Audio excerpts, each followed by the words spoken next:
menyusul nama kampungnya.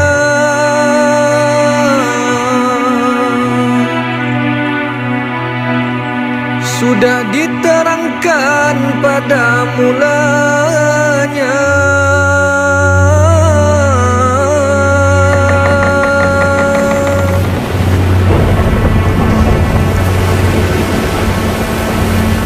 Di tepi sungai Martapura letaknya.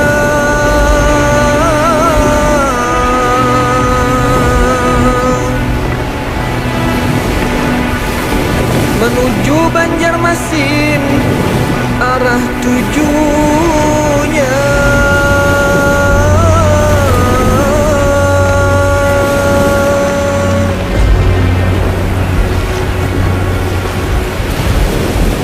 Syiar Islam membahana,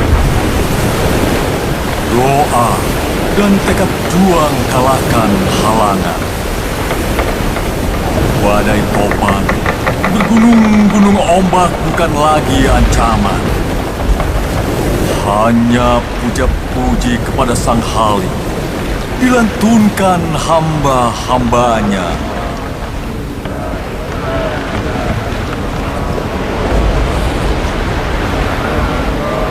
Mengembara di alam kontemplasi, menyeruak, memaknai perjalanan batin. Junjung kalimat tauhid, dinakodai kecintaan yang sempurna. Alhamdulillah, wa la ilaha illallah, wallahu akbar, subhanallah, walhamdulillah, wa la ilaha illallah, wallahu akbar.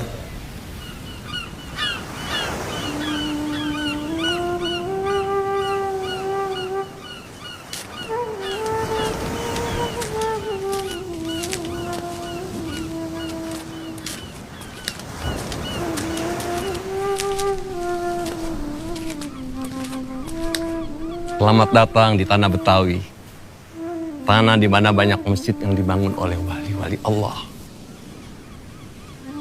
Masya Allah, rasa syukur yang tak terhingga saudara-saudaraku. Abdul Somad Al-Falembani, Daud Al-Fatani, yang mau jauh-jauh meninggalkan tanah airnya sendiri demi mengantarkan kami sampai ke tanah Betawi. Sebelum Syekh Muhammad Arsad dan Abdul Wahab bertolak ke tanah Banjar. Sungguh berat nian rasanya melepas sahabat sekalian yang telah suka duka menuntut ilmu bersama selama ini. Kita telah berikrar akan menjadi cahaya, menyikap tabir dari kegelapan menuju terang. Hanya amanah yang kita emban dari menuntut ilmu di tanah suci yang membuat kita harus berpisah demi membesarkan syiar di tanah air kita masing-masing, demi tegaknya cahaya Islam. Ayo Syekh.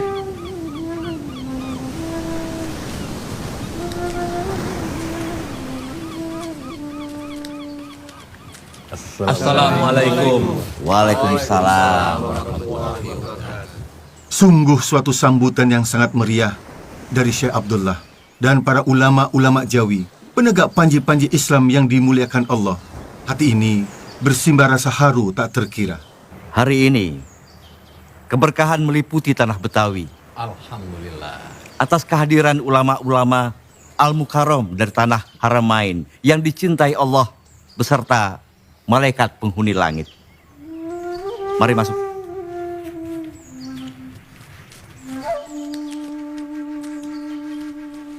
Syekh Muhammad Arsyad dan Syekh Abdurrahman Al-Misri beserta para sahabat sempat singgah di Pulau Penyengat.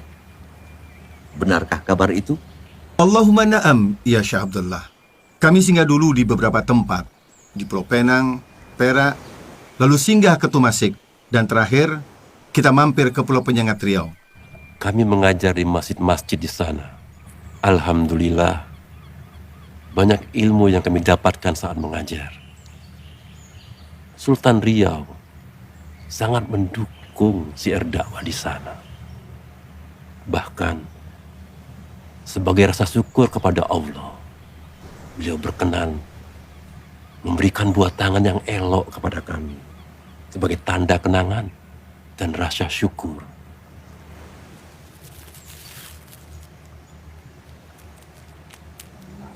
Masya Allah. Alhamdulillah. Permisi.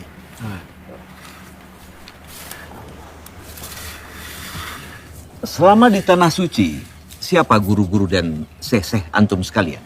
Di Mekah, Ana dan Syekh Abdul Somad belajar fikih kepada Syekh Athaillah bin Ahmad Al-Misri Al-Azhari. Atas izin Syekh Athaillah, kami pergi ke Mesir lewat Madinah. Di Madinah ini kami bertemu Abdul Wahab Bugis dan Abdurrahman Al-Misri Al-Batawi. Ya, Syekh Muhammad bin Sulaiman Al-Qudri, guru fikih kami. Dan beliau menyarankan agar Muhammad Arsyad bin Al-Banjari dan Abdul Qudus Somad Al-Falembani tidak melanjutkan belajar di Mesir. Karena beliau-beliau dianggap sudah mampu dan berilmu. Bahkan guru-guru di Mesir sudah tidak ada yang mampu lagi untuk memberikan ilmu kepada mereka berdua. Guru tasawuf kami berempat adalah Syekh Muhammad bin Abdul Karim As-Saman Al-Madani. Kami diperkenankan suluk dan kholwat langsung di bawah pimpinan dan pengawasan Syekh Muhammad bin Abdul Karim As-Saman. Alhamdulillah, kami berempat diberi tugas sebagai khalifah Tarikat Salbaniyah untuk Tanah Jawa. Alhamdulillah. Betapa beruntungnya para syekh sekalian dapat belajar langsung dengan guru-guru yang berilmu tinggi.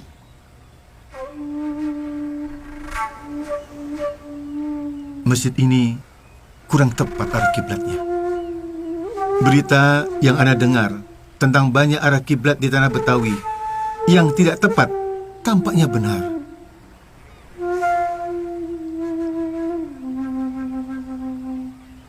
Tidak tepat.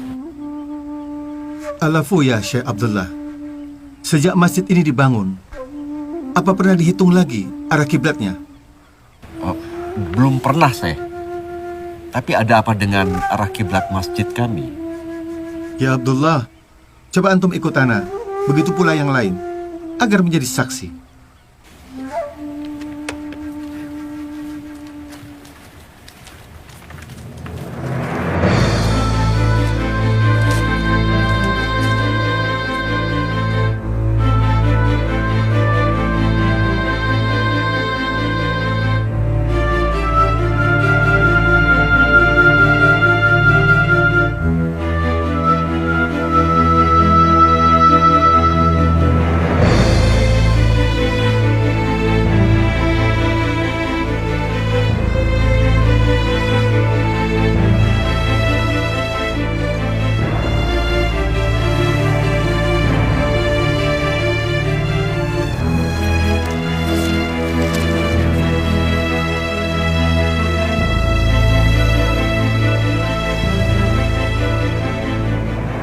Salah satu titik sudut segitiga bola trigonometri ini adalah letak kota Mekah.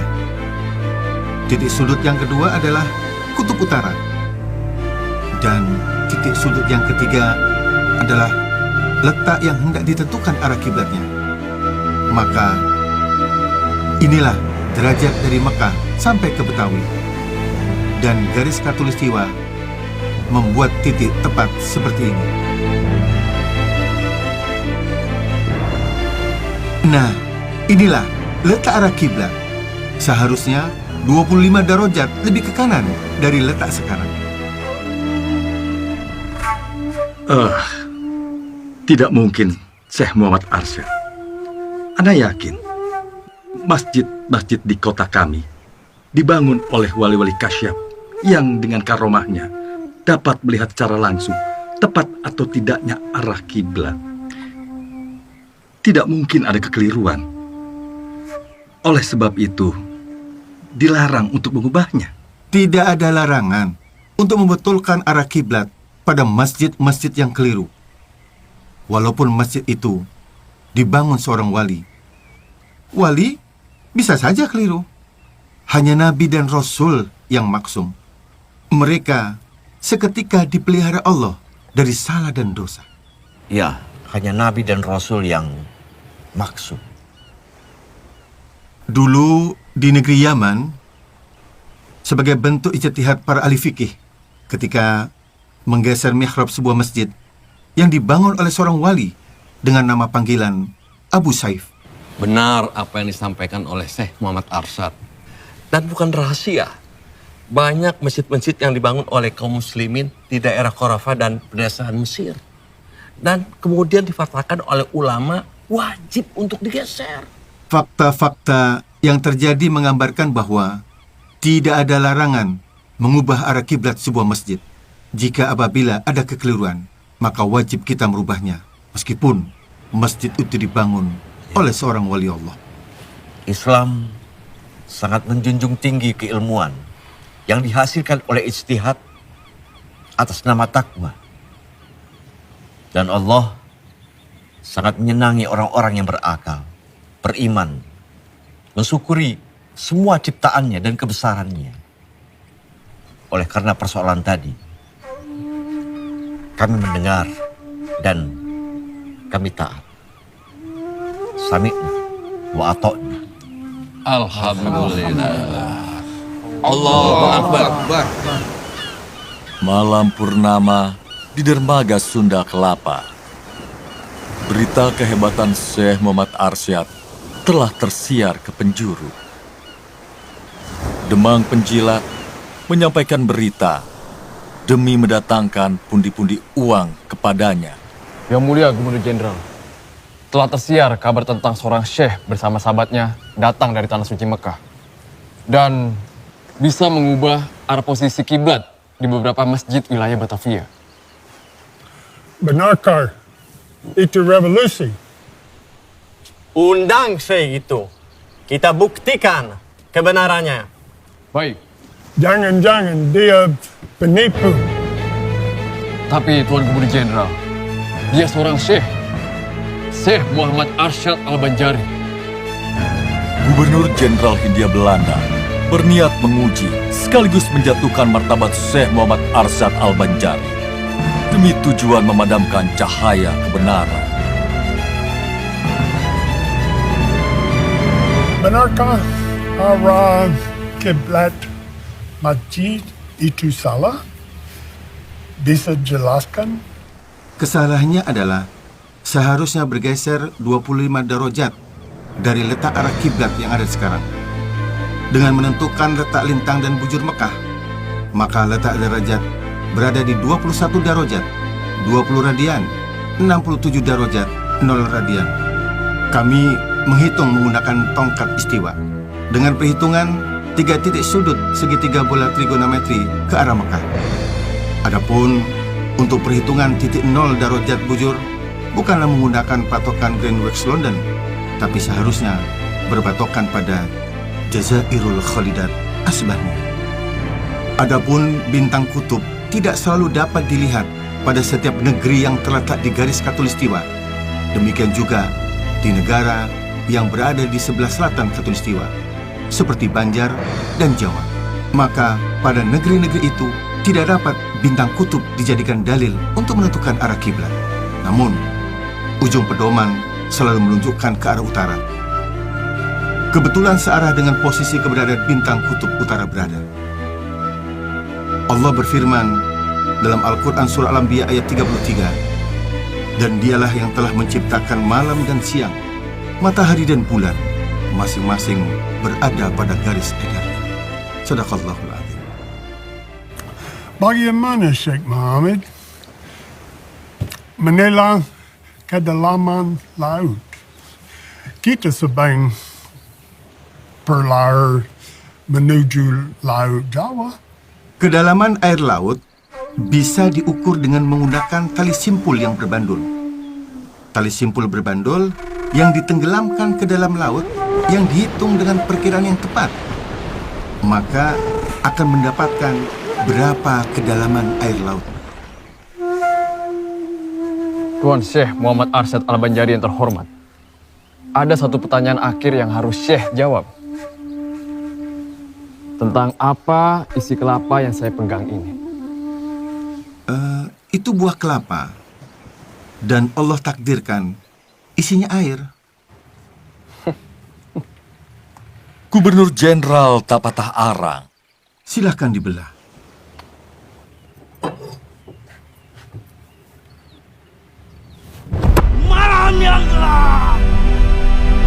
Malam purnama menjadi saksi kelicikan Demang atas restu sang gubernur. Siasat jahat bersekutu dengan iblis dijalankan demi mempermalukan Syekh Muhammad Arsyad Al-Banjari.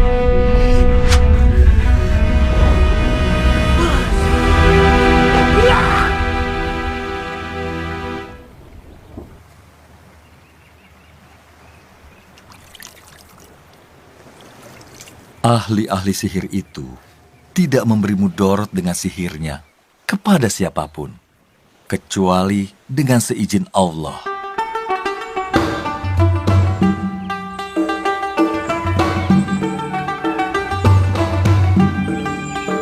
Kejayaan Kesultanan Banjar di bawah pimpinan Pangeran Atadilaga yang bergelar Sultan Tahmidullah II menjadikan bumi Banjar sebagai pusat perdagangan komoditas.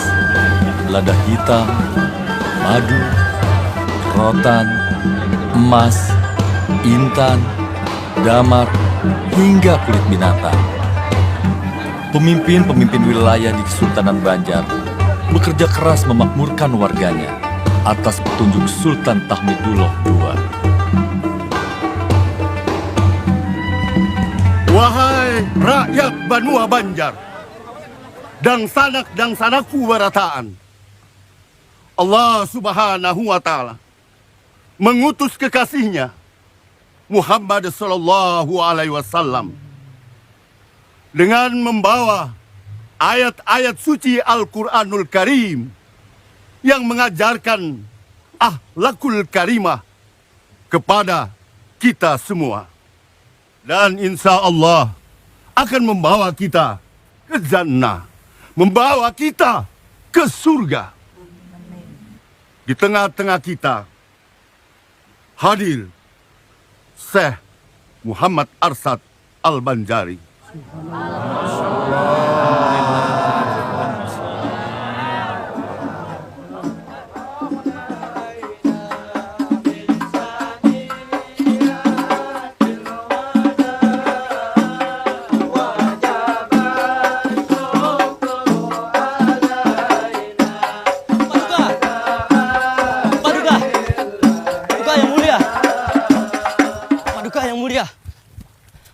Paduka yang mulia, Tuan Guru Muhammad Arsyad yang kita cintai telah tiba di tanah Banjar.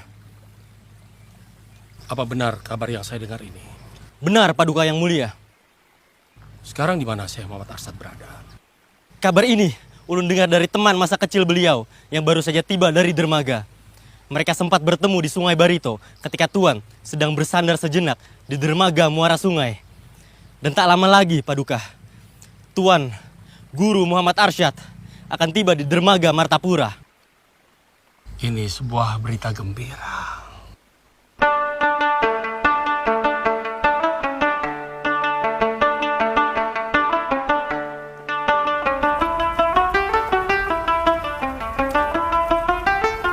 Assalamualaikum.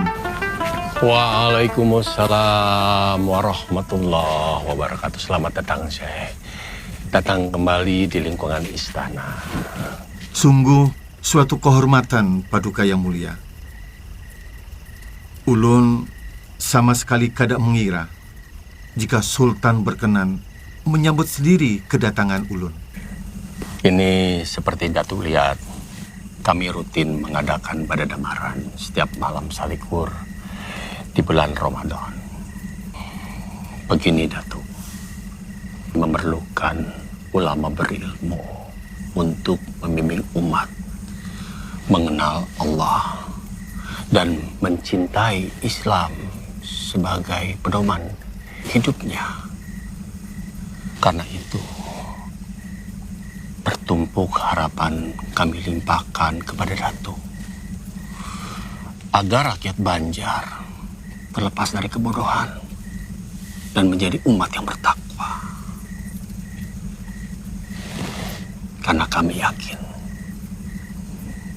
Datuk adalah ulama penegak panji Allah. Tak terasa, kurang lebih 30 tahun Ana meninggalkan Martapura.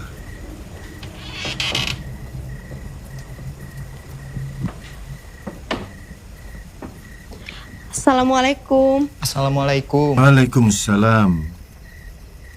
Abah, ini Syarifah. Syarifah? Syarifah anakku? Iya, ini Syarifah, Abah. Dekat sini, nak.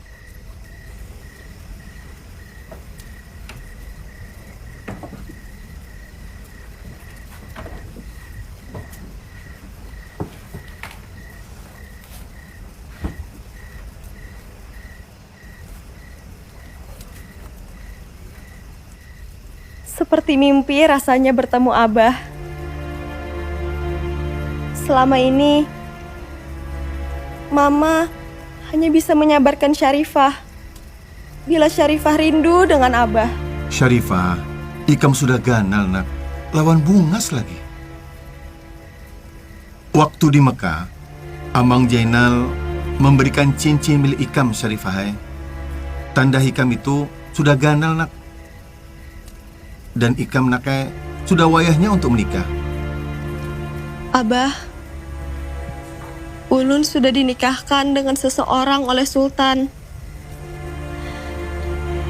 Ini Usman, suami Ulun. Mohon restu Abah untuk pernikahan kami. Abah juga sudah menikahkan Ikam, Syarifah, lawan Syekh Abdul Wahab di Mekah. Atas dasar Wali Mujibir. Wali Mujibir itu adalah orang yang berhak menikahkan perempuan yang ada di dalam kekuasaannya tanpa izin dan ridho dari perempuan tersebut. Dalam hal ini, Syarifah adalah anak kandung Abah Muhammad Arsyad. Hadanglah, ada satu cara untuk menangani masalah ini. Kita lihat siapa yang lebih dahulu menikah lawan Syarifah, apakah Abdul Wahab atau Usman? Abah akan menggunakan dengan cara menghitung ilmu falak. Siapa yang terhitung lebih awal tanggal pernikahannya, maka dia yang sah menikah dengan Syarifah putriku. Dan keputusan ini harus diterima oleh semua pihak dengan hati ikhlas. Apapun hasilnya, aku menerimanya dengan ikhlas. Begitu pula Ulun, Abah. Ulun terima saja takdir dari Allah, Abah.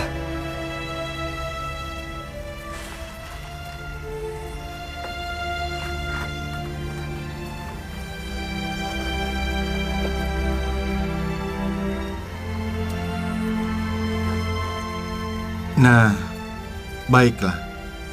Hasil sudah didapatkan. Berdasarkan perhitungan falak, ternyata pernikahan Syekh Abdul Wahab lawan Syarifah lebih dahulu daripada pernikahan Usman lawan Syarifah. Ini disebabkan karena hasil dari perhitungan ilmu falak itu sendiri. Maka pernikahan Abdul Wahab dengan Syarifah putriku menurut agama syah. Ulun terima hasil ketetapan Abah. Dan Ulun mengikhlaskan Syarifah demi kebahagiaan Syekh Abdul Wahab.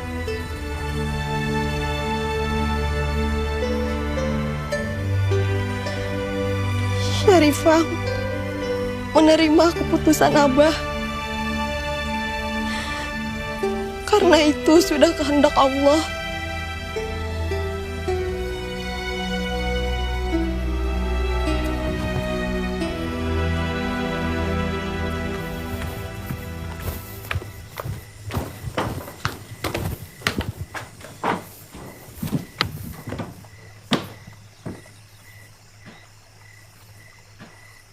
Silakan Pangeran Amir.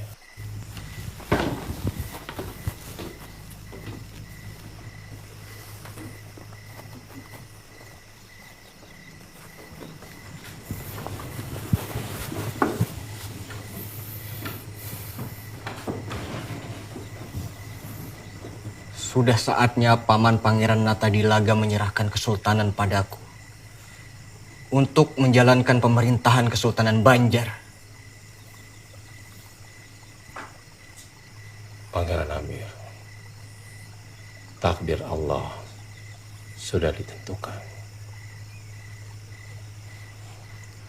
Aku Pangeran Natadilaga yang sekarang bergelar Sultan Tahmidullah II telah membangun peradaban negeri Banjar hingga maju seperti sekarang ini. Apabila negeri Banjar dijalankan oleh orang yang salah, maka Kesultanan Banjar akan hancur dalam waktu singkat. Itu hanya alasan Paman. Lalu bagaimana dengan wasiat abah kami? Sultan Muhammad Aliuddin Aminullah yang mewasiatkan bahwa tahta akan diturunkan pada anak-anaknya. Dan kami semua sudah pantas menduduki tahta itu, Paman.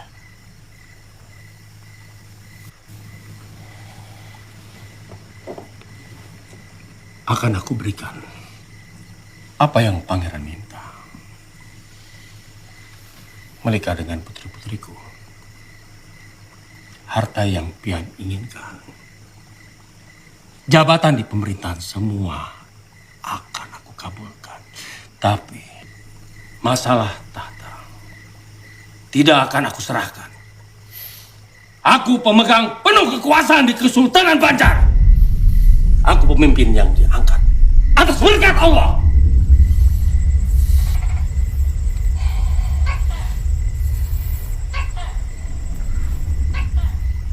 Baik. Baik, Paman. Kalau memang tahta tidak akan diberikan kepada Ulun, maka izinkan Ulun untuk diberangkatkan ke Tanah Suci melaksanakan ibadah haji.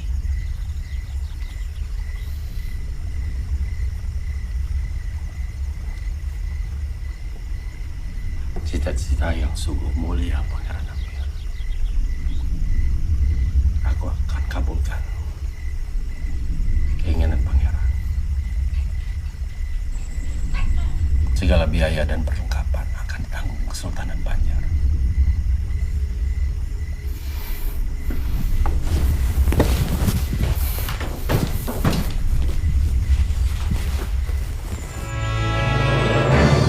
Perebutan kekuasaan terjadi. Pangeran Amir, anak Sultan Banjar Muhammad Aliuddin Aminullah, yang gagal naik tahta pada tahun 1785, menuntut hak tahtanya. Namun tuntutan itu tidak diindahkan oleh walinya sendiri, Pangeran Natadilaga atau Sultan Tahmidullah II. Malam ini, kita rebut kekuasaan dari Sultan Natadilaga. Kesultanan Banjar ada di sini.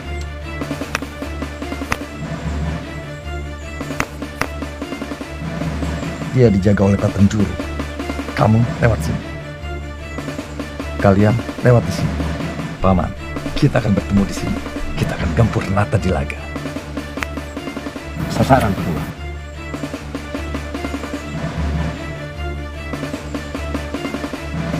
Mari kita berangkat.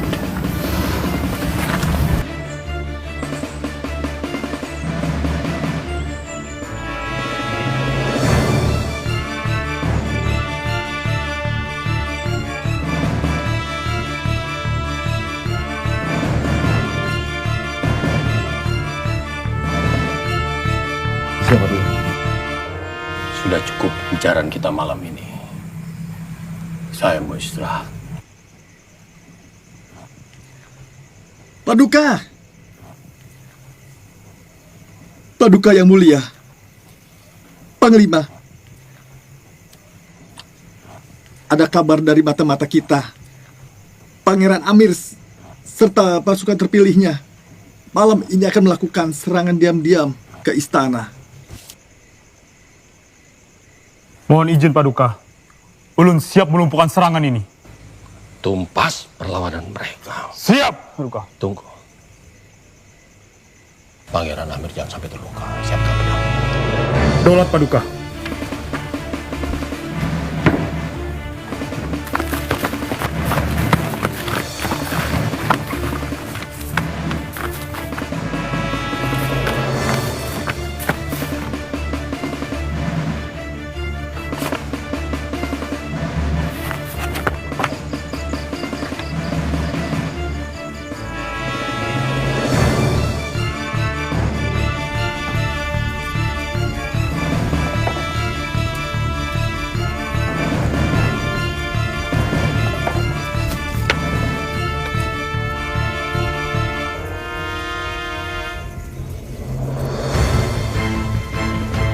Abah kada mau umpat campur urusan tahta antara keluarga kesultanan.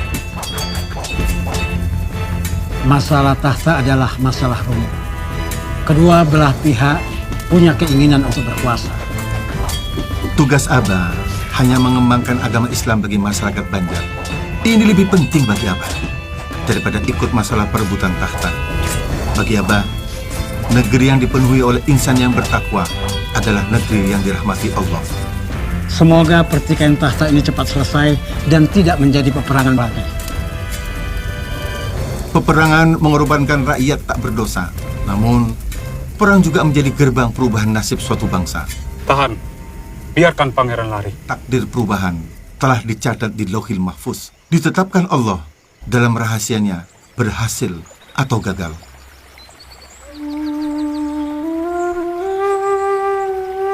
Sejak kecil, Muhammad Arsyad telah dianugerahi berbagai bakat.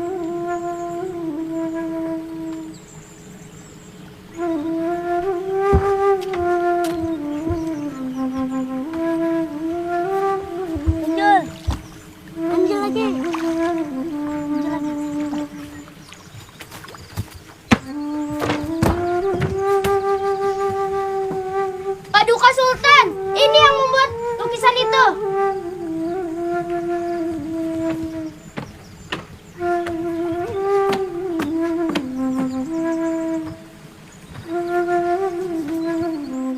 Betapa indah lukisan ini. Siapa nama Ananda? Nama ulun Muhammad Jafar. Kenapa Ananda melukis gambar sungai, perahu, dan gunung-gunung di sekitar lukisan gambar lafaz Allah? Allah menciptakan semuanya. Gambar sungai mengalirkan air supaya perahu-perahu bisa berjalan di atasnya. Kalau gunung itu tinggi, ujungnya runcing. Bentuknya seperti perahu terbalik. Kalau gunung tidak bisa terbalik, maka sebaliknya. Cerdas nian, Ananda. Masih kecil namun pikirannya dalam seperti orang dewasa. Begitu pula lukisan, kaligrafi, sangat indah. Paduka, Ananda ini seperti galuh. Kelak dibuka menjadi intan bernilai tinggi. Dia sungguh dianugerahi setumpuk bakat. Anak ini akan kubawa ke istana untuk dididik. Cari orang tuanya. Bismillahirrahmanirrahim. Tertumpah rasa kasih sayang seisi istana kepada Muhammad Arsyad yang mempunyai nama lahir Muhammad Jafar. Gurunya sangat kagum atas kepandaian muridnya.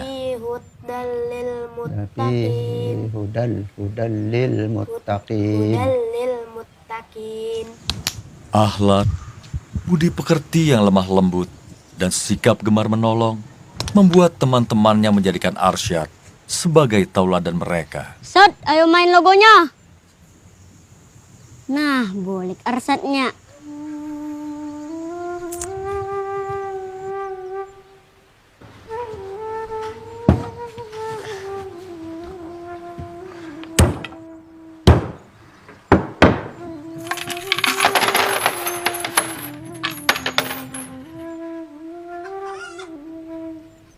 Assalamualaikum, Kai.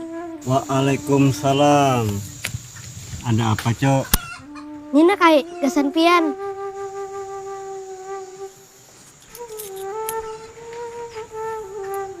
Terima kasih, Cula. Nggih, sama-sama. Nun permisi dulu lah.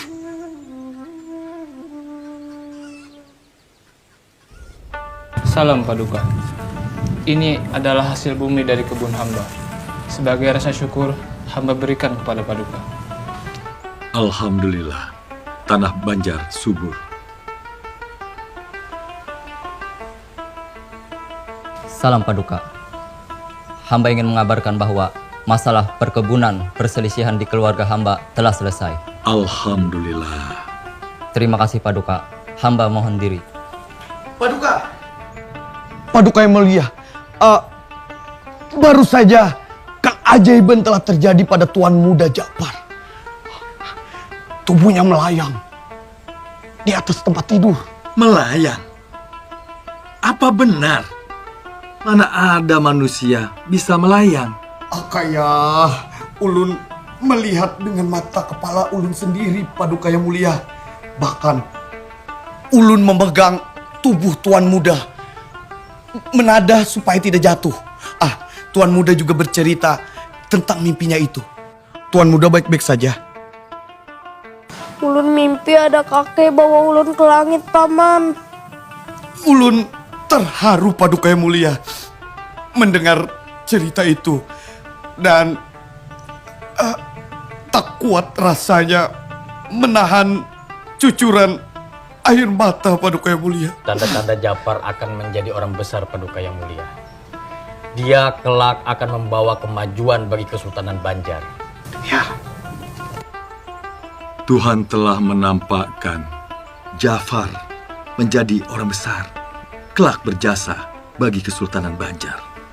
Kita harus merawat anak ini dengan penuh kasih sayang, mencukupi kebutuhannya, membekalinya dengan ilmu dunia dan akhirat.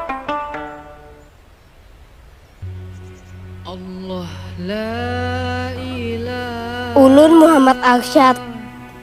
Pian Burungai akan ulun rawat dengan kasih sayang.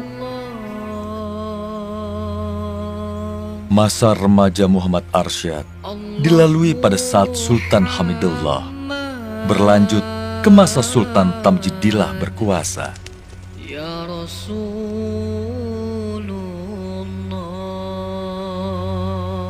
Assalamualaikum.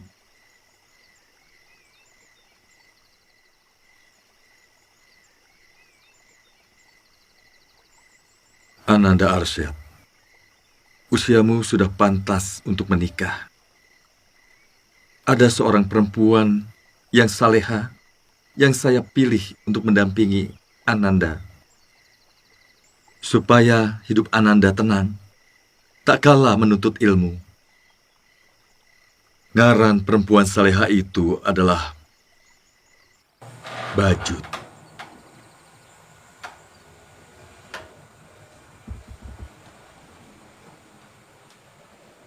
Ding, sudahkah sholat tahajud? Baru saja selesai, Kanda.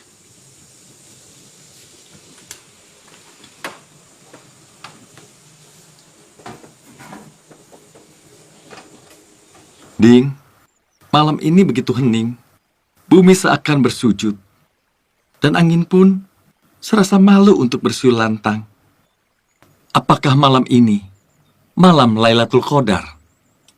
Bahkan, biasanya malam diramaikan dengan senandung nyanyian jangkrik. Kali ini, sunyi senyap, Kanda. Semoga anak kita lahir dalam keadaan sehat, Dinda. Menjadi anak soleh dan soleha. Berbakti kepada orang tua dan agamanya. Dan semoga kelak menjadi ulama penegak panji-panji Allah. Amin, Kanda. Semoga Allah berkenan mengabulkan, Kanda. Malam ini, Allah menunjukkan hidayahnya kepada Kanda. Ada tekad kuat di hati untuk menuntut ilmu ke tanah Haramain. Kanda, Dinda memerlukan Kanda untuk menemani kelahiran anak yang kita dambakan bersama.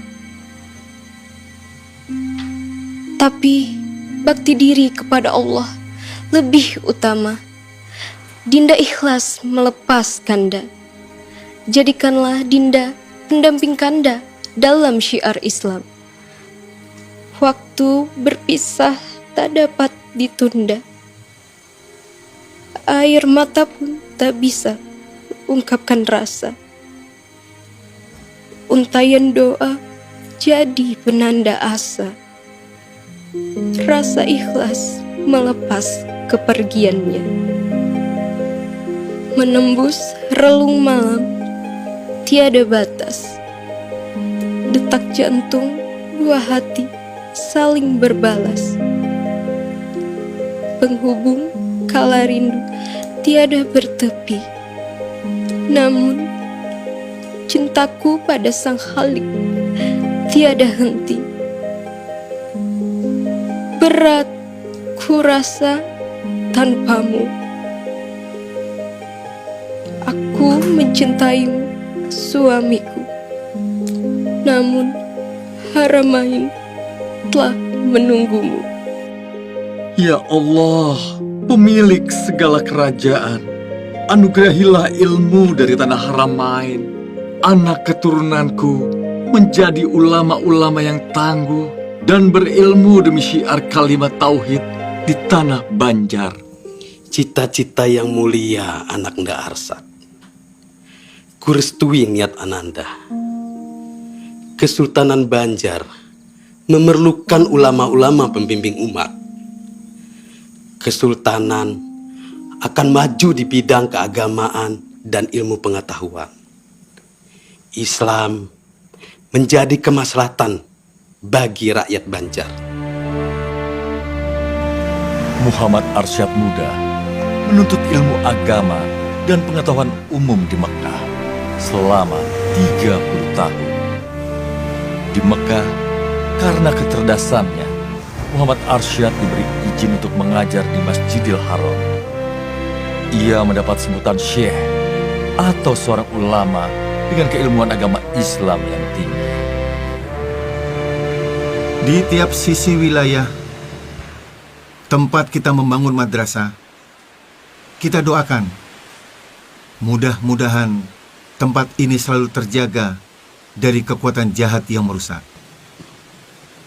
Di mana ada kebaikan bersemi, di situ kejahatan tak akan diam.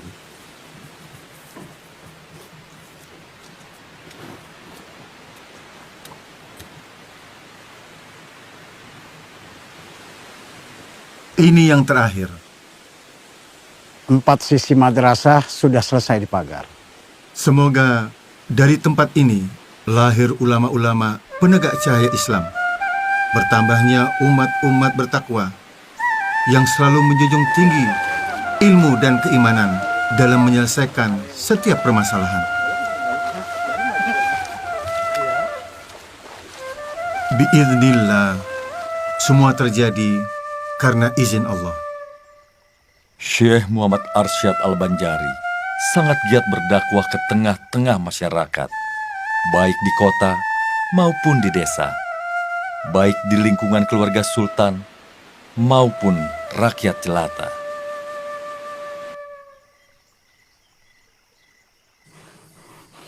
Dasar binahong, seberatan rencana Unda jadi kacau. Unda sudah hendak membangun rumah judi lawan gelanggang besaung ayam. Ini gara-gara dibangun madrasah di kampung dalam pagar. Jadi kacau, jamu. Apa hebatnya agama? Apabila Sultan Banjar tolak menyerang ke pasir, kita serang juga secara mendadak. Ayo Pak, aku. Sabar Bauntonglah. Assalamualaikum. Ada apa loh? Guru, anak ulun lawan ulun kelaparan. Kan ada makanan di rumah. Laki ulun kada mau begawi. Ini asik lawan amalan-amalannya. Ulun kada tahu lagi harus kayak apa, Guru. Ulun minta tolong pian, Guru. Kawalah pian menyadarkan laki ulun.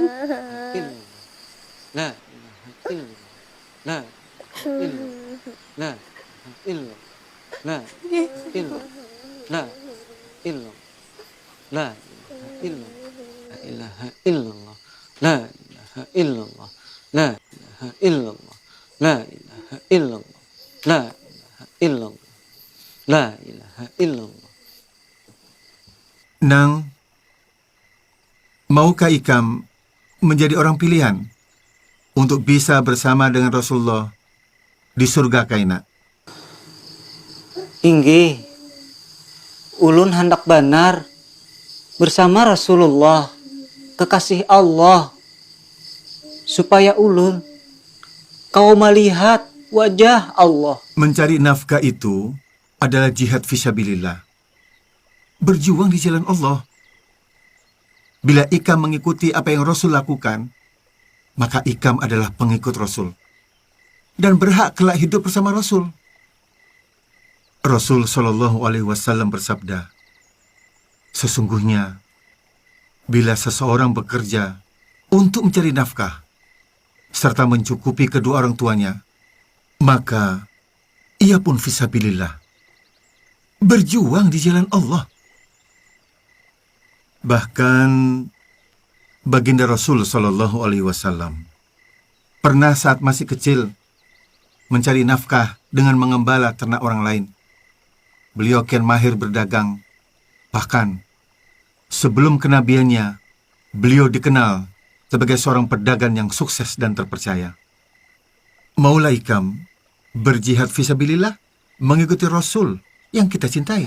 Inggih, ulun hendak benar jadi pengikut setia Rasulullah SAW. Mudahan Allah meridhoi niat ulun bagawi mencari rajaki gasan menghidupi anak bini ulun. Mudah-mudahan kami selamat dunia akhirat. Amin. Dunia ini hakikatnya menjadi alat untuk menggapai kebahagiaan akhirat. Abah minta maaf, nak. Abah sayang. Mudah-mudahan kita selamat dunia akhirat. Nyaman dunia akhirat. La ilaha illallah, la ilaha illallah, la ilaha illallah, la ilaha illallah, la Alhamdulillah, ulun sudah mulai mengerti yuk. Ayo cepetan masuk, nanti terlambat.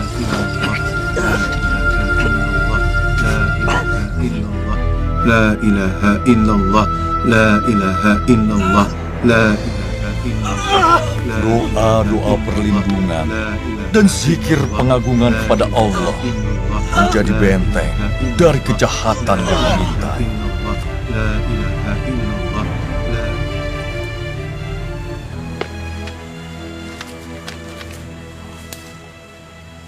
Ini dasar binahong. Kenapa nangka itu jangan kawa? Hah? Mual! Sudah dipadahi. Kenapa? Kada pintar nih. Sudah aku padahi, bakar bila perlu.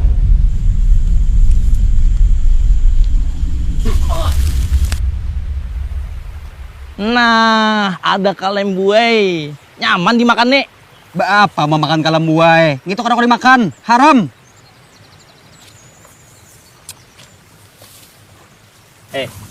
Kalem buai itu halal dimakan. Nah, kalem buai itu haram.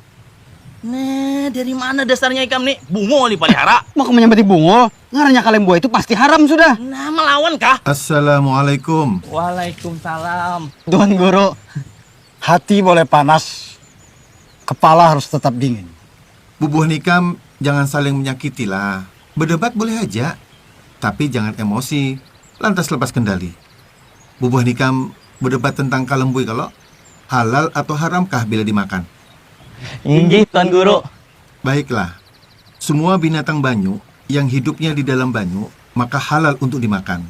Atau juga dapat hidup di daratan tetapi kadalawas, baik dari jenis iwak maupun yang lainnya.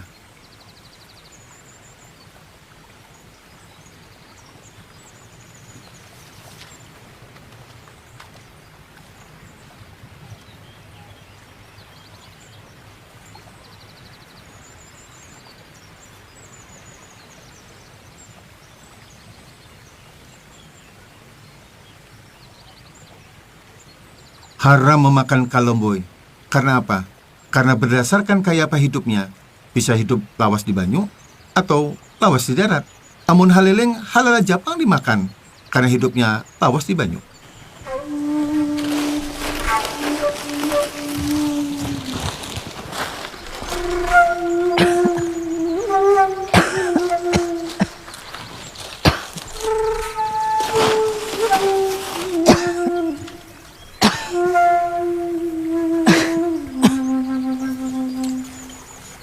Wahab. Iya, Pak. Tolong Pang dan Isidin. Iya, Pak. Assalamualaikum. Waalaikumsalam. Nini kerja sendiri? Inggih, Datu. Laki ulun lagi garing banget. Sampai kada kobo bangun. Dan ulun sudah mulai kada kuat. Anak Nini? Kedua anak ulun tulak merantau. Sampai ini kada simbulikan. Nini tinggal di mana? Di kampung sebelah, Datu. Kada jauh pada sini. Boleh kami antar? Terima kasih, Datu.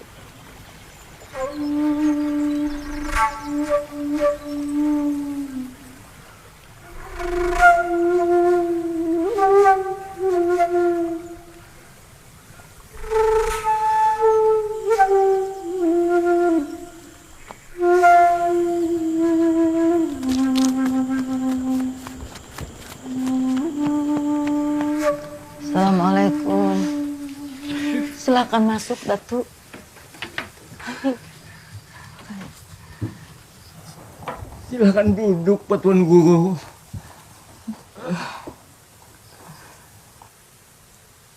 Ni, kenapa batis Kai? Kai diseret bahaya gono di Sungai Martapura, Datu. Alhamdulillah, Kai masih bisa menyelamatkan diri. Meskipun luka parah diseret buaya. Parah sekali lukanya. Betul, Wahab. Kita harus segera bawa mereka berdua ke dalam pagar. Pian berdua, sore ini juga hendak kami bawa ke kampung dalam pagar Gasan Dirawat. Alhamdulillah. Datu berdua datang menolong kami di kala kami sekarang. Datu berdua utusan Allah. Ayo ya kayu. La ilaha illa anta. Allahu Akbar. Nanti di kampung dalam pagar, Kai dan Nini dibantu oleh Pananamba dari istana.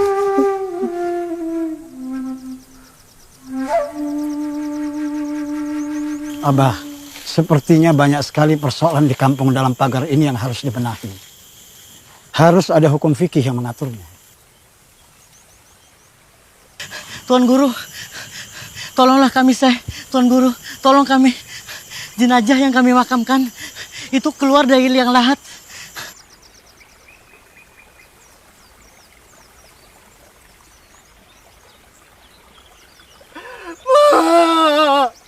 Maafkan anak Mama. Tanah di wilayah Banjar memang banyak berjenis rawa atau tanah gambut. Ketika curah hujan tinggi, maka dengan mudah mayat keluar dari dalam kubur. Mudah rusak, bahkan banyak dimakan hewan buas. Betul Tuan Guru. Kemarin ada jenazah yang dimakan binatang buas. Sudah kami kafani dan kami makamkan lagi.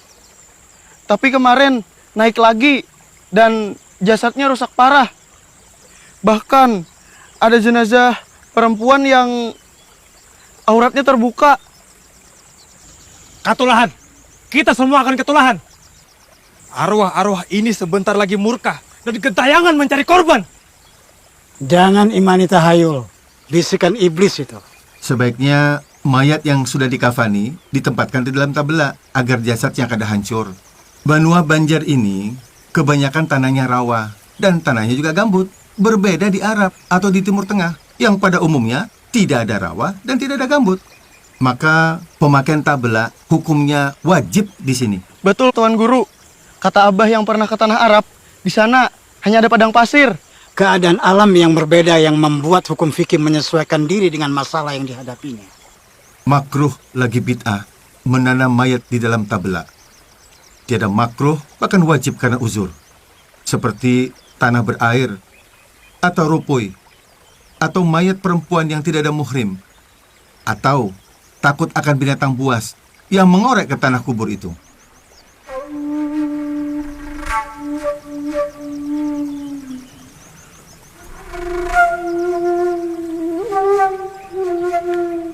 Ayo, Syekh.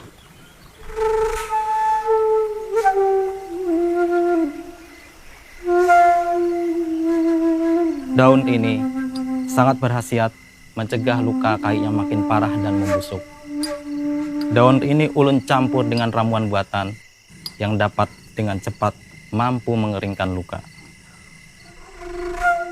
Padi, Padi, Padi,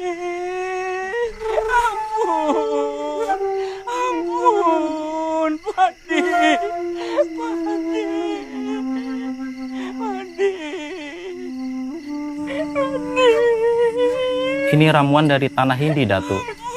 Pengobatan daun kelor ini sudah ada sejak bahari kala. Ulun terima kasih banyak. Pian mau mengobati ulun. Paduka yang mulia, alhamdulillah, Kesultanan yang Paduka pimpin sangat maju perekonomiannya. Pembangunan terjadi di mana-mana. Pengajaran Islam maju pesat. Mengaji dan membaca tulis Arab Melayu semakin membumi. Rakyat Banjar semakin mengenal tentang tauhid dan fikih. Pengajaran ilmu nahwu dan sorof yang diajarkan guru-guru dalam bahasa Arab memudahkan santri-santri bisa membaca dan memahami kitab-kitab berbahasa Arab, insya Allah. Dari pesantren kampung dalam pagar ini, bermunculan para mubalik, ulama, guru agama, serta orang alim. Insya Allah.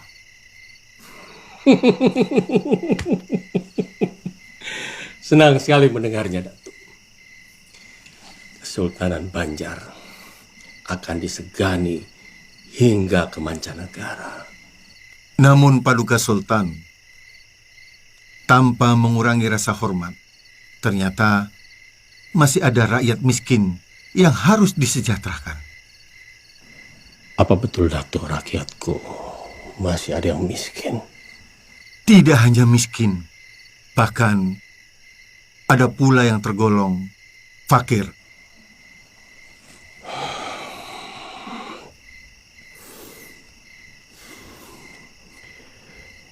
Kemiskinan adalah cermin dari kegagalan suatu negeri.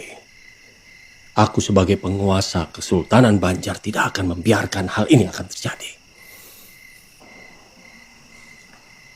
Anugerah amanah dari Allah sebagai Khalifah Kesultanan, maka aku akan sejahterakan negeri ini secara merata. Akan aku kerahkan segenap kemampuanku, Datuk. Baik Paduka Sultan, sebagai orang Banjar, akan mencurahkan segenap pemikiran, mendukung daya dan upaya Paduka dalam rangka mengentaskan kemiskinan.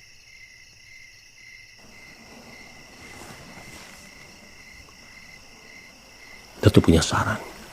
Rakyat fakir miskin. Untuk yang masih kuat mencari nafkah, kita beri kail yang mulia.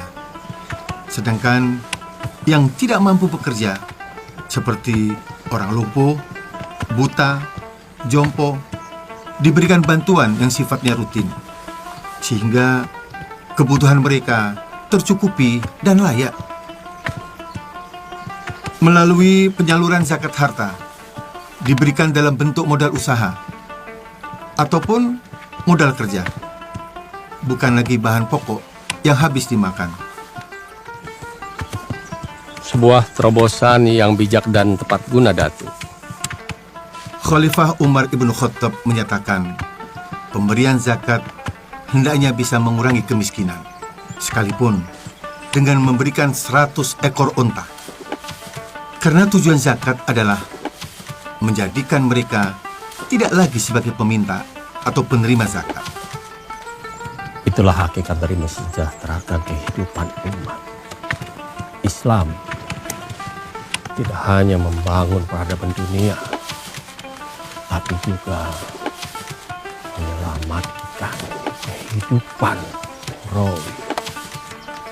Bagi fakir miskin yang tidak mempunyai kemampuan untuk berusaha, maka atas izin sultan, ia bisa dibelikan semisal kebun, di mana kebun itu bisa disewakan atau bisa dikelola sendiri, yang hasilnya bisa untuk mencukupi keperluan hidupnya sampai kadar umur rata-rata manusia.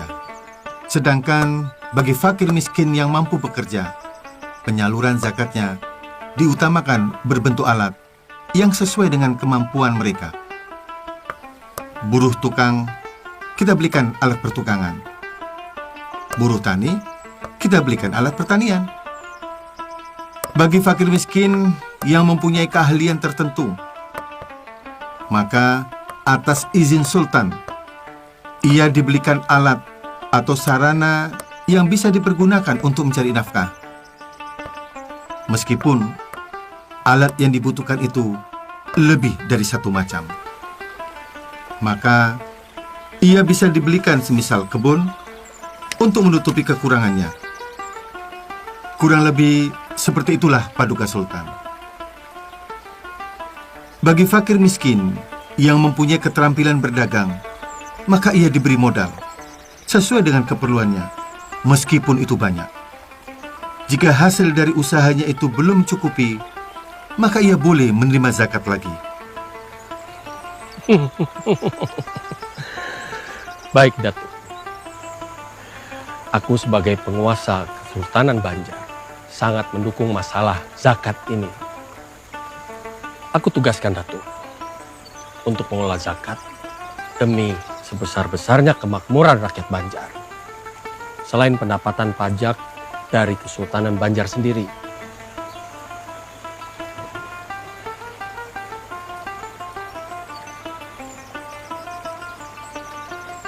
Tuan Guru! Assalamualaikum Tuan Guru! Tuan Guru! Tuan Guru! Tuan Guru! Tuan Guru, saya ingin bertobat dan terimalah saya menjadi santri, Tuan Guru. Benar Tuan Guru. Mohon kami diterima sebagai murid. Sudah banyak darah orang tak bersalah kami tumpahkan. Syekh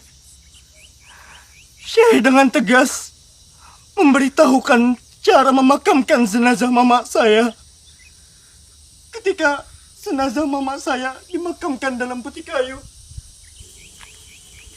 malamnya mama datang dalam mimpi. Mama tersenyum. Biar mama lihat benar. Mama sudah tenang di sana. Bahianat sekalinya. Ubahlah tingkah laku Ika Manang. Syekh. Ini Reh, naga-naganya pacangan jadi musuh pribadi Unda. Syekh dalam pagar, nih, jepes musuh ikam. Kita.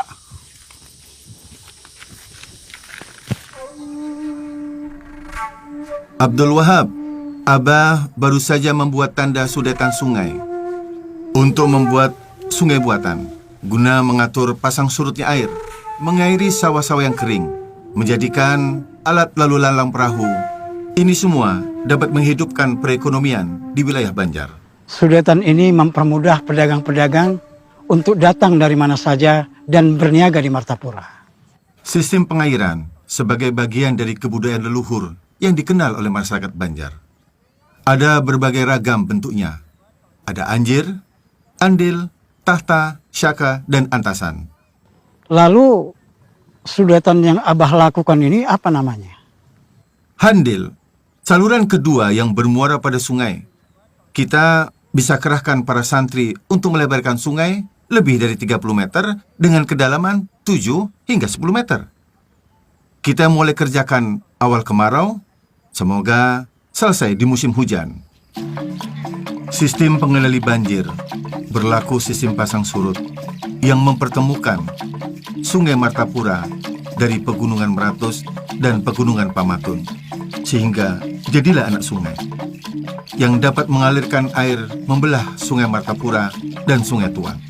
Kemudian anak sungai itu disempurnakan sehingga berfungsilah sebagai irigasi yang dapat mengatur jalannya air. Dan diperoleh lahan yang dulunya tidak subur menjadi lahan yang subur. Hingga tanaman yang mereka tanam bisa panen dengan hasil yang mengembirakan. Dan perekonomian masyarakat Banjar akan tumbuh dengan baik.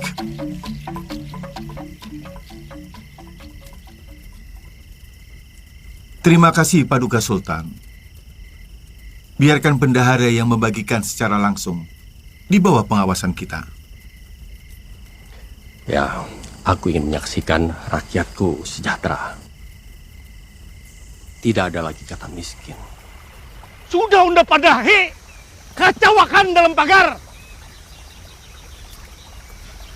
Bila perlu, bakar madrasahnya. Kada pintar, itu aja kada kau matasi.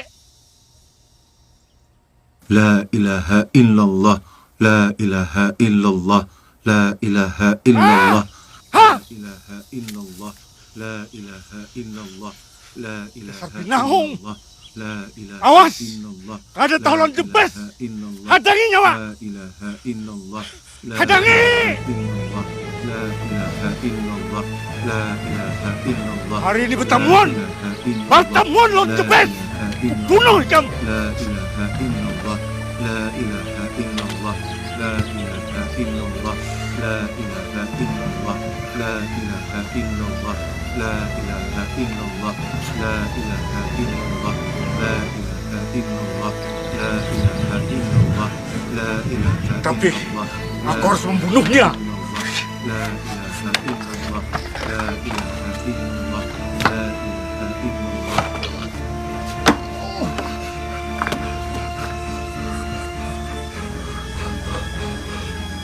Bertobatlah sebelum waktumu habis.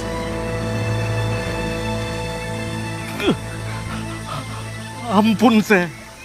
Ampun. Ulun kalah. Ulun bertobat, Se. Ulun tobat. Sebelum seseorang ingin menjalani, memahami, dan mengamalkan lebih lanjut tentang tasawuf, maka ia harus mengenal dirinya. Man arafa nafsahu, faqad arafa rabbahu. Datuk Sanggol tinggal di Tatakan Tapin. Pertama kali kami bertemu di Mekah, Tuan saat itu mengenakan baju palembangan hitam. Abah kebingungan. Celana hitam. Kenapa bisa orang Banjar ke Mekah setiap hari Jumat? Dari manakah Tuan berasal sebenarnya? Ulun namanya Sanggul.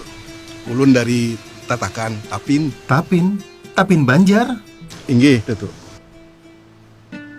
Masya Allah.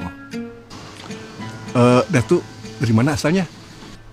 Nah, tetamu orang Banjar sekalinya. Ngaran ulun Muhammad Arsad, asal kampung Lok Gabang, Martapura. Ulun kira Datuk orang Timur Tengah. Abah ulun memang punya darah di sini. Pekerjaan Abah adalah sebagai ahli pengukir kayu untuk kegiatan pertukangan di dalam Istana Banjar. Jiwa seni nampaknya turun ke Ulun yang senang melukis. Rasa dalam jiwa digerakkan oleh sir. Sedangkan akal menyeru dalam jahar. Keduanya berpadu dalam kecintaan pada ilahi. Sujudnya bagai batu, takbirnya mengguncang arash. Dalam pujian Rahman dan Rahimnya, langit menyibak samudra batin, mereguk limpahan nur dalam suka dan cita, dan menangis dalam kerinduan yang menyayat.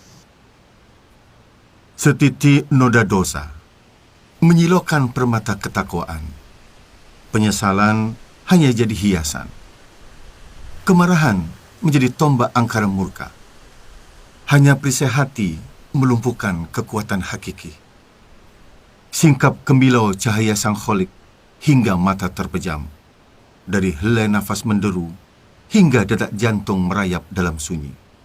Yang ada hanya keagungan namanya. Datuk sudah berapa lama di Mekah? Ulun kemari Jumat kemarin. Ulun setiap Jumat kemari untuk bersembahyang. Tapi ke Mekah sangat jauh jaraknya. Mana mungkin? Ulun kada berdusta, Datuk. Baiklah, baiklah. Kalau Datuk Sanggul merasa tidak berbohong, bila pian berbulik lagi ke Mekah, tolong bawakan buah yang sedang musim di Martapura. Ingat, di Jumat depanlah. Riau-riau padang si Bundan, di sana padang si tamu-tamu. Rindu dendam menatap rembulan, di hadapan Allah kita bertemu.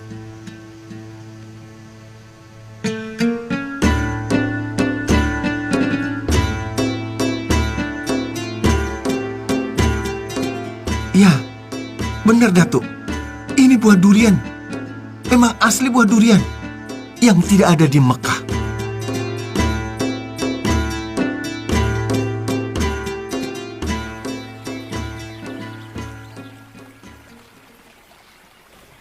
Dar, kita ini dare kawan sekenceng, kawan semuak seliur. Ikam ingatlah kita bahari, mulai lok selong, lok buntar, sampai kita ke Sungai Jingah. Nah, kehendak akulah darlah, kita ini tua sudah dare. Lawan sekira kem tahu, unda ini sudah bertobat. Nah, jadi unda hendak nyawa bertobat juga. Nah ini. Oh, jadi kayak itulah nyawa lah. Hah? Takutan kah? Lawan nangakan Datu. Apa kakaknya? Arsat. Datu Arsat. Datu dalam pagar kerja. Takutan kah? Hah? Nih nah, abadar. Kan suatu takutan. Dar, unda ini kada pernah takutan dar. Ikam tahu seorang, tapi unda ini sadar. Oh, punya mustinya unda, punya musti. Ah, pernah takutan, punya musti. Menyuruh unda bertabur, punya musti, ya.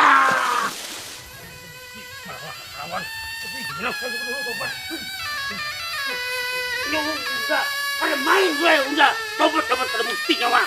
Apapun ini kada main udah tobat apa itu. Karawa pokoknya ini. Apa nyawa cengang-cengang? Hah? Apa nyawa cengang-cengang? Sini. Jangan.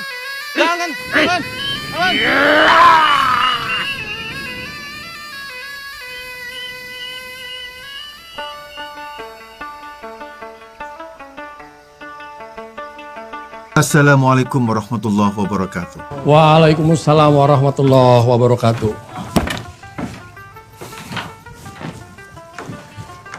Begini Datuk, banyak permasalahan tentang fikih yang harus dijelaskan kepada masyarakat. Aturan-aturan fikih sangat membantu tatanan hidup rakyat Banjar. Apa Datuk Kalampayan bisa membuat aturan-aturan fikih yang nantinya bisa menjadi pedoman hukum, sehingga rakyat Banjar bisa semakin mudah mengenal aturan-aturan dalam Islam? Daulat Paduka Sultan, ulun memang punya rencana untuk menulis sebuah kitab. Dan ulun sudah mengumpulkan beberapa masalah yang terjadi di masyarakat Banjar yang akan ulun tulis dalam sebuah kitab. Bagus sekali, Datuk. Ternyata Datuk sudah mengumpulkan bahan-bahannya. Dulu saat ulun di Madinah, ulun sempat berdiskusi dengan Syekh Muhammad bin Sulaiman Al-Kurdi tentang masalah sultan-sultan di Tanah Jawi yang mewajibkan rakyatnya untuk membayar pajak dengan maksud untuk kemaslahatan bersama. Apakah itu boleh? Tanya ulun ke beliau. Lalu apa jawaban Syekh Sulaiman? Syekh Sulaiman Al-Kurdi menyatakan, boleh apabila untuk kemaslahatan. Bagi orang-orang yang tidak sholat Jumat dan sholat 5 waktu berjamaah, maka dikenakan denda oleh sultan. Intinya, beliau menjelaskan bahwa sholat Jumat itu jelas hukumnya fardu ain. Sementara sholat 5 waktu berjamaah berdasarkan pendapat yang kuat hukumnya fardu kifayah. Dan kata Syekh Sulaiman, wajib mengikuti perintah pemimpin selama perintah itu tidak menyalahi syariat.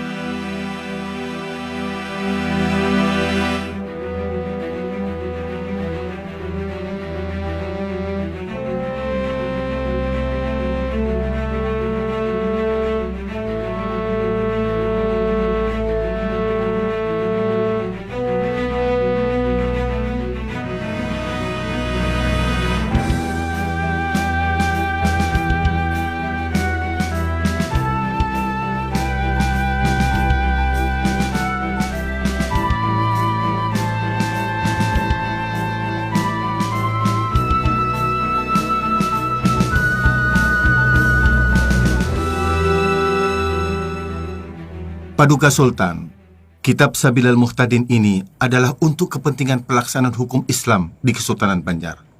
Maka perlu dibentuk Mahkamah Syariah. Lembaga ini berada dalam struktur kesultanan yang dipimpin oleh seorang mufti dan juga seorang qadhi Paduka. Apa itu mufti dan qadhi, Datuk? Mufti adalah hakim tertinggi. Posisi mufti berada di bawah sultan. Tugasnya memberikan fatwa dan nasihat kepada sultan. Ia bertanggung jawab mengawasi Mahkamah Syariah di Kesultanan Banjar. Sedangkan qadhi, ia bertindak sebagai hakim sehari-hari di ibu kota Kesultanan Banjar. Untuk menjalankan lembaga hukum berkaitan dengan aturan-aturan fikih, telah ulun rangkum dalam aturan-aturan fikih dari berbagai aturan fikih yang ada. Ulun himpun dalam sebuah kitab yang ulun beri nama Sabilal Muhtadin. Di dalam kitab yang ulun buat dalam bahasa Arab Melayu ini, bertujuan agar mudah dimengerti orang Banjar. Ada beberapa pokok pikiran ulun sendiri untuk melengkapi dari berbagai aturan-aturan fikih yang ada. Salah satunya dengan kitab Siratal Mustaqim karya Syekh Nuruddin Ar-Raniri yang ulun tuangkan juga dalam kitab ini. Kitab ini bermazhab Syafi'i yang banyak dijadikan rujukan, namun kurang dimengerti orang Banjar karena menggunakan bahasa Melayu Aceh. Luar biasa, Datuk. Kitab ini memudahkan aturan-aturan agama Islam, makin dimengerti oleh rakyat Banjar. Aku akan menyebarluaskan hingga menjadi rujukan bagi kerajaan-kerajaan Islam lainnya. Karena kitab Sabilal Muhtadi ini isinya sangat lengkap, membahas aturan-aturan hukum Islam dan menggunakan bahasa Melayu. Menurut Datuk, siapa yang pantas duduk menjadi mufti dan qadhi di Kesultanan Banjar? Cucu ulun yang sedang berdakwah pantas menjadi mufti. Namanya Muhammad As'ad Paduka. Sedangkan Abu Su'ud, dia adalah seorang mubaligh dan pantas menjabat sebagai seorang qadhi. Sedangkan ulun juga mengusulkan putra ulun Sihabuddin, Zainuddin, Hasanuddin sebagai khalifah. Kitab yang akan dijadikan undang-undang ini berisi lengkap dengan mahkamah syariahnya dan para pejabat yang akan menjalankannya. Luar biasa jasa Datuk bagi Kesultanan Banjar. La haula wa la quwwata illa billah. Syarat tayamum itu ada 10 perkara. 1. Alat yang dipergunakan tayamum adalah tanah. 2. Tanah yang dipakai itu suci. 3. Tanah yang dipakai bukan tanah mustakmal, yakni yang sudah dipakai untuk kegiatan bersuci yang lainnya.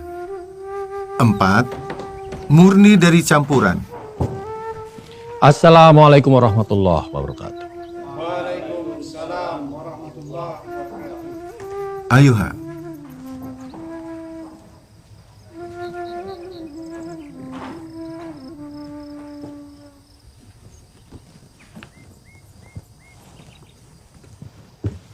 Hormat saya buat Datuk.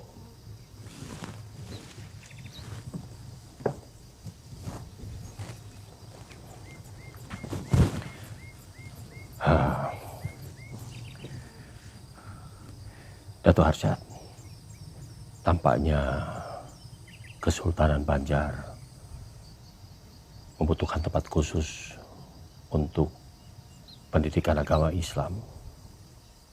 Benar, Paduka Sultan. Demi perkembangan pengajaran, memang lebih baik ada tempat tertentu, sehingga orang yang ingin belajar agama Islam perhatiannya bisa lebih terpusat. Sekaligus memudahkan orang-orang dari wilayah manapun bisa datang ke tempat itu. Apa Datuk punya bayangan di mana tempat yang baik untuk mewujudkan cita-cita ini? Allahumma na'am, Sultan. Ada di daerah pesisir sungai, tak jauh dari sini. Cocok untuk dijadikan tempat pusat pengajaran. Selain tidak jauh dari pusat kesultanan, area itu juga dilalui Sungai Martapura. Ini memudahkan untuk jalur lalu lintas perahu. Baik, Datuk. Saya akan berikan tanah lunggu. Karena Datuk adalah bagian dari keluarga besar Kesultanan Banjar. Di tempat itu akan dibangun rumah untuk Datuk. Dan saya berharap kelak nantinya di tempat itu akan menjadi pusat pengembangan agama Islam di Kesultanan Banjar.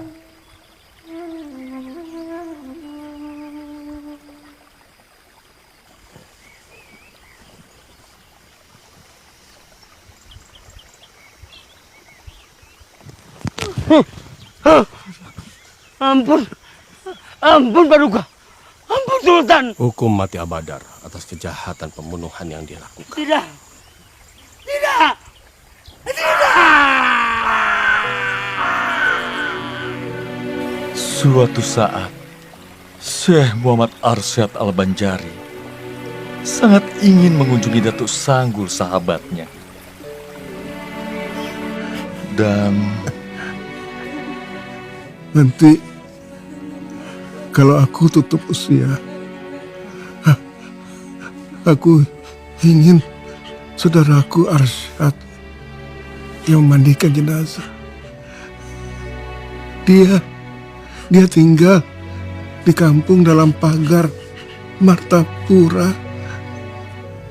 La ilaha illallah Muhammad Rasulullah. Innalillahi wa inna ilaihi raji'un.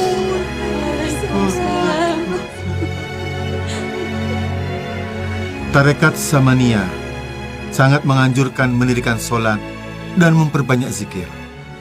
Berperilaku lemah lembut kepada kaum fakir miskin. Berusahalah jangan mencintai dunia. Mengurangi peran akal basyariah. Sebaliknya, meningkatkan peran akal rubaniyah. Dan bertauhid kepada Allah pada zat, sifat, dan af'alnya. Syekh Muhammad Arsyad Al-Banjari selama 40 tahun berjuang tanpa pamrih, berdakwah, mengajar, mendidik, menulis kitab-kitab, serta membuka lahan-lahan pertanian, hingga membangun pusat keagamaan di Kesultanan Banjar. Perjuangannya bagai matahari yang menerangi kegelapan. Hingga kini, pemikiran dan kitab-kitab karyanya dipelajari di dalam negeri hingga ke mancanegara.